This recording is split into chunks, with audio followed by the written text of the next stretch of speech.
mean, the UK is in a really good place, you've explained. I suppose my question is, what next? What challenges are there? What opportunities?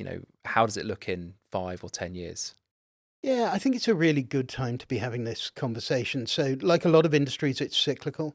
And I think we're coming to the end of one cycle and we're looking ahead to the next. So, what drove the last cycle was really, I think, mobile, the kind of console wars, people wanting the new latest hardware. A lot of those drivers have cooled, and particularly the kind of growth of gaming during COVID receded sort of almost immediately after. So we're now, if you look at the kind of growth curve, we're almost exactly back to the point we would have been had we followed the normal 6 to 7% growth curve rather than the slightly inflated 20-21% growth during COVID. Um, but what that means is there's a new landscape emerging, and it's slightly less pro risk. So you're seeing fewer of the kind of really, really big risky projects with hundreds of thousands of people, millions of dollars, hundreds of millions of dollars, just going out into the world. What you're seeing instead is a lot more innovation, experimentation, people maybe bypassing traditional platforms and going straight to market to kind of find a player. So I think where we've always seen with this industry, whenever each of those cycles comes to an end, you get a very productive period of innovation. That's kind of where we're at the moment. So of course everybody looks to AI, and I think AI is part of that mix in terms of lowering the cost of production, helping accelerate some of the processes of kind of ideation for a game. But actually, the much bigger questions are, what are consumers doing now? Where are they consuming content? We've seen the rise and rise of short form video, the kind of snackable reels and content. And so, really, the drivers for the next chapter are going where the consumer is. So, we think we will see more snackable games, so more kind of short term, immediate experiences, particularly on mobile. We'll see more high quality mobile games coming through because of the increased bandwidth, 5G streaming, all of that stuff. But also, I think we will start to see the words interactive entertainment becoming much, much more important. So, where previously we've been used to games being a particular mode, this kind of self contained thing, some of the tech leaders are saying, well, wouldn't it be amazing if you could pause the reel you're watching, dive into it, play it, share that with friends, create a different experience out of it, and move on. So there is a whole new industry about to emerge around interactive entertainment that I think we just haven't seen before. And it's interesting, isn't it? Because it's maybe a lot of games 25 years ago were around things like sport or combat or conflict, weren't they? Whilst actually now a lot of games are around collaboration and Yeah. world building, and that does seem a shift that's taken place. Yeah, no, it really, really is. And I think, there will still be a place for those games in the much the same way as, Yeah. people have picked up sticks and pretended they're guns since, Mm. year dot. But what we're really seeing is I think the coming of age of games as a way of reflecting life back to people. So, there are social and collaborative activities. There are cozy games that are very calm and meditative. Mm. We've just seen the first game ever approved for prescription on the NHS to treat anxiety and depression for teenagers because it's a very calming, meditative, constructive environment. So that, for me, I think is the real opportunity. Is not to think of games as just one thing or the experience that maybe we knew when we were growing up with them, but say, okay, we've got the birth of a new medium here. So what do we want to do with that? And how would a game that's prescribed on NHS, how would that find its way into the hands of someone it's prescribed to? Well, what does that look like? It's been an amazing process. So the National Institute for Clinical Excellence has taken it through a proper, Mm. robust assessment because obviously anything that's put through the NHS has to be suitably approved. It's been approved for a treatment pathway for anxiety and depression that specifically addresses the use of digital therapies. And so it's been classed as a digital therapy. You would then go and talk to a doctor. It's one of a number of things that they might prescribe is that you go and download the game and spend time playing in it as just a part of being able to build those skills. What other things are going on in the UK? Like, what I guess our new government has announced all sorts of different initiatives and supports different industries. There's something in there for creative industries, isn't there? What There sorts of is. things you've been talking to the government about, and what do we need? I suppose. Yeah, it's amazing. It's suddenly as though the government's come alive about games. And I think that is partly because we have the first MPs that grew up with games. So the Mm. chair of our all-party parliamentary group, an amazing MP in Warrington North, Charlotte Nichols. She's been a gamer her whole life. She lives and breathes it and really believes in the value of it. So we put a case to Treasury around the economic impact of games. That turned into a really productive conversation around the industrial strategy. And what we were saying is if we're going to really strengthen the UK's domestic economy and really position our tech sectors as an attractive prospect for inward investment, games is a great place to start. And thankfully, the government responded. So they published the Creative Industry Sector Plan. Within that, there's a dedicated games growth package. And some of the measures are just really, I think, groundbreaking for us. We've got the first ever advisory body to the minister. So games industry leaders meet the minister, advise on policy. We've had a significant uplift in priming investment into very early stage video game businesses through the UK Games Fund. We're now in discussion with Treasury about some of the creative industry tax reliefs, because obviously the UK, not a cheap place to do business, labour costs relatively high. And so in order to keep the UK competitive, those tax reliefs are really, really key. Although actually, relatively, the United States is a more expensive place to do business, isn't it? So, you're right, we are inexpensive. We are expensive. Yeah, But on a global scale, there is a kind of we're question mark that we pretty can good. look at value to US investors. So That's been a really interesting discussion recently. So relative to the US, we're a pretty cheap place to make games, or affordable, or yeah. cost effective. Um, Relative to some other territories, like Canada, Portugal, Spain, they've been really, really pushing hard to grow their industries and make those incentives more attractive. But actually, what's been happening is their cost of living has been slowly creeping up, so have their labour costs. So actually, the differential between the UK and some of those other territories is coming down. So with the tax reliefs, we're a good place to do business. We're a great place to start. There's scaling capital increasingly available. One of the things we've been working with government on is incentivizing scaling through the British Business Bank. So they've put the first set of investments through their regional angels fund. That's been great to see. But we're now talking to them about how you match equity to really rebuild investor appetites to put money into games. What other industries are you seeing cross over into the gaming space? We're really excited about this. So our big theme for next year is around how games are breaking out into almost every industry sector. So just to give some examples, we've got a thing called the single simulated environment now, which is taking real-time battlefield data from wearable kit that soldiers are wearing in the field, and they're feeding that back into a simulation of the battlefield. So using gaming to improve strategy and training for soldiers. In transport, we're seeing games now being used to train train drivers, for example, being a great case in point. I was talking to the head of their trade association, and they've cut the time it takes to learn a route on a train journey by a third by using a game to play the route before you go live into the game. We're seeing games becoming part of the marketing mix in retail, fast-moving consumer goods. We're seeing huge crossovers with other creative media. So some of the biggest breakout TV series in recent memory, Fallout 4, The Last of Us, have been based on game worlds. So suddenly I think people are realizing that if a world is good enough and the storytelling is good enough and the characterization is really strong, people want to inhabit that world in a whole raft of different ways. Yeah, and the technologies in the games they're conducive to these things. Like I was years ago talking about the concept of metaverse and talking about how I think it was the Royal Navy were using digital twins of helicopters to train people how to service a helicopter. Yeah, And the training, training that would have taken 18 months was cut to a matter of months because they could do a lot of the training in the digital twin and then, of course, finish it in the real helicopter. And yeah. that's, the technologies are kind of coming together, aren't they? And creating new ways of doing things, I pan think industry. they really, really are. And I think, if you go back 20, 30 years, a lot of learning would be rote learning and repetition. It's kind of, look at the chalkboard and then repeat. Now it's about immersion, and a lot of learners gain skills much better that way if they're kind of doing it, teaching it, repeating it, sharing those skills.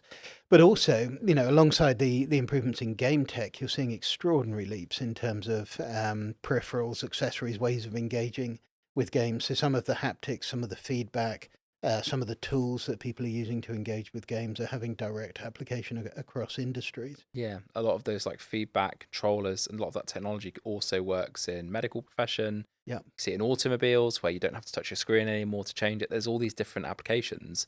which ultimately stem maybe from proof of concept or technology that was in the gaming initially. It's amazing. So I was talking to somebody who builds mech games, so big robots that you can drive, basically. And he had got funding for the game from a National Royal Institution for Engineering because the modeling of the hydraulics that powered the robots in his game was so accurate that they could use it for real world application to building robotics. goodness me. Yeah. Yeah, it's. I mean, talking about emergent technologies, talking about artificial intelligence, I'm sure it's like a hot topic in gaming. Where are Ukie at in gaming at with artificial intelligence? What's your position? And Yeah, so I mean, AI is one of those really unhelpful terms that means a lot of things to a lot of people, and we're really interested in the candidate technologies that sit under it around machine learning, artificial neural networks, data at scale. And so I suppose, the first thing I think it's helpful to understand is the earliest applications of AI were in games. There is a case to be made that one of the first these machine learning algorithms was the one that powered the ghosts in Pac-Man in 1980. So if you felt like they were getting better at chasing you, they genuinely were. Um, I'm just really pleased we got to Pac-Man. yeah, Like, I'm I'm glad so we're there. pleased. We Yeah. had to get to Pac-Man one way or another. But actually, we've seen applications of neural networks and machine learning algorithms in, for example, the way clothing drapes on a character in game. We saw some amazing stuff in one of the big Lord of the Rings games around basically autonomous choice for non-player characters in game. So we've been, if you like, kind of power users of AI, and we know its limitations and its strengths. I think our argument is that it's a tool. It has the potential to help us build some of the creative visions that people have had all throughout the history of gaming. But we have to be aware of and responsible about both the energy demands of using that tool and about the origins of the training data that it's built on. So, we're supportive of measures to create a gold standard AI regime in the UK alongside our gold standard IP regime. I think the thing as well is, AI isn't a choice we make. It's not will we do this or won't we? It's here. It's being deployed at scale. The applications are potentially extraordinary. I mean, the creative applications are potentially limitless. And so, how do we as a nation get good at it? How do we learn how to make best use of AI in a really productive way? We did a piece of research recently about the top applications of AI in video games, and we found three which were really interesting. So the first one was early stage ideation, was world building and idea creation, and really using AI generated output as a springboard for creatives to then build on and kind of create ideas. It's being used for uh, NPC characters, so non-player characters in games, to have more interesting things to say. So there's an amazing one of the massive football franchises coming out fairly soon that uses a shard of one of the biggest large language models to power in-game press conferences, so the questions are more interesting. I'm sure we can It's guess which amazing. one based on that logic. Yeah, and then one of the third application is around quality assurance. Is actually going Yeah. through millions of lines of code and bug fixing. Mm. And so what we're finding, as I think everybody would say, is that AI doesn't have to be a replacement for human capability. It can be a co-author, a partner in that creative process, and that's where we're really, really trying to harness it. Do you think it helps the sort of I call it the bedroom developer? Does it help that person more or less than it does like the large corporate, or is it just too early to say like how it's going to transform the industry? I think it's really early to say. I'm really interested in Demis Hassabis from obviously Google DeepMind, who, broadly to paraphrase, said we won't be talking about AI in 10 years. We'll just be vastly more productive. Mm. I think the creative potential of these tools is amazing. But if you look at the progression over the last 10 or 20 years, bedroom developers have gone from having to learn machine code in their bedroom and type it in a keyboard to having access to game development engines that are the envy of, the very, very large developers. And so it's put tools into the hands of the individual, solo studio that they could only have dreamt of 20 years ago. Yeah. And I think AI will just continue that story. Well, it's at all levels, isn't it? For example, I don't play a musical instrument, but the technology now would allow me to type into a tool, create me an orchestral theme. Like you can use these tools to almost like shortcut to the end goal, can't Yeah, you? yeah. Is it more or less creative? That's part of the ethical debate, isn't it? But it is interesting how it will change the way we're doing things. Is there anything around AI that's UK specific that's sort of a hot topic or an area we're focusing on? Or That's such a great question. I think, what are we seeing? I suppose for like context, we are able to form our own regulation with the United Kingdom to some extent. The EU has regulation which they've governed, which is different to perhaps where we'll go, and the US will have its own. That's one area, isn't it? We have a very developed AI ecosystem, one of the best in the world behind the United States. There is stuff going on. I was just wondering if any of that informs the conversations you have within gaming. Yeah, I mean, I think there's been a lot of conversation about striking the right balance in terms of, a pro AI environment, but not surrendering the creative process. I think, we were saying earlier, one of the unique and wonderful characteristics of British games is the humour, is the perspective, and the ability to step back. And I think what we're looking at is how do we use AI in a way that augments our ability to tell amazing stories that are really funny and really engaging, and so not surrendering to machine processed output, but creating great games that people engage with. More broadly, I mean, I'm actively involved in the government discussion around the AI copyright regime and where you strike that balance. And I think there genuinely is an opportunity for the UK to model for the rest of the world how you create a balanced ecosystem. And there we're saying you don't have to surrender 150, 200 years of copyright legislation and the fundamentals of protecting IP simply to train large language models. There's a much better, much more intelligent and nuanced dialogue to be had between big tech and the sources of that training data. So I'm involved in some of the proposals to create this creative content exchange, which is essentially a transactional licensing platform between creators and training data. I think we really do at the moment have an opportunity to take our strengths in IP and our willingness to innovate and forge those into a really balanced environment. I think a lot of people listen to this, we think, oh, how do I learn more, get involved? If investors are listening to this, like, is there a place for them to go and find out more in your view? Yeah, absolutely. So there's a few things we'd love them to do. Obviously, come and talk to us at UK Interactive Entertainment. We have an active program around trade and investment. If you're near London, the London Games Festival is an extraordinary coming together of investors, games, technology, innovation. And there's a big sort of funding event there where investors can come and find out about the opportunities in games. There's also a lot of regional clusters. So depending where your business is, around the Northeast, the Midlands, there are some brilliant game networks, which I think if you come talk to us or Google them, we'll be happy to talk about how to get into games. I think there's a really interesting history of brands trying to get into the game space. And if you just say, okay, we're going to build a game, we're going to roll it out on mobile or whatever, tends not to hit. The ones that really, really hit are the ones that are the product of a creative dialogue between a brand and somebody who really knows about games.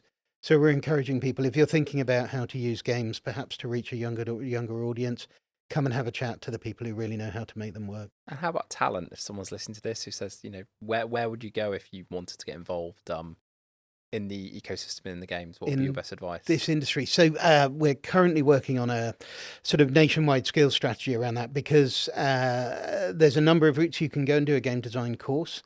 And there's quite a few of those around the UK, some leading, the world's leading course up in Aberdeen in Scotland. So that's really useful. Actually, increasingly, though, it's about networking and being part of the industry. So there are industry events, again, on a regional, sub-regional level that it's really good to just go and talk to people. The thing I think people often don't realize is, like any industry, the workforce around games isn't just about developing games.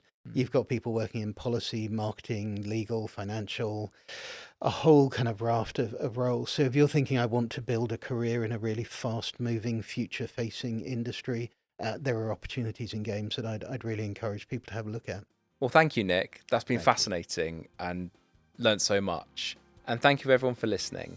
Please hit subscribe to stay up to date for more episodes of The Loop Talking Tech.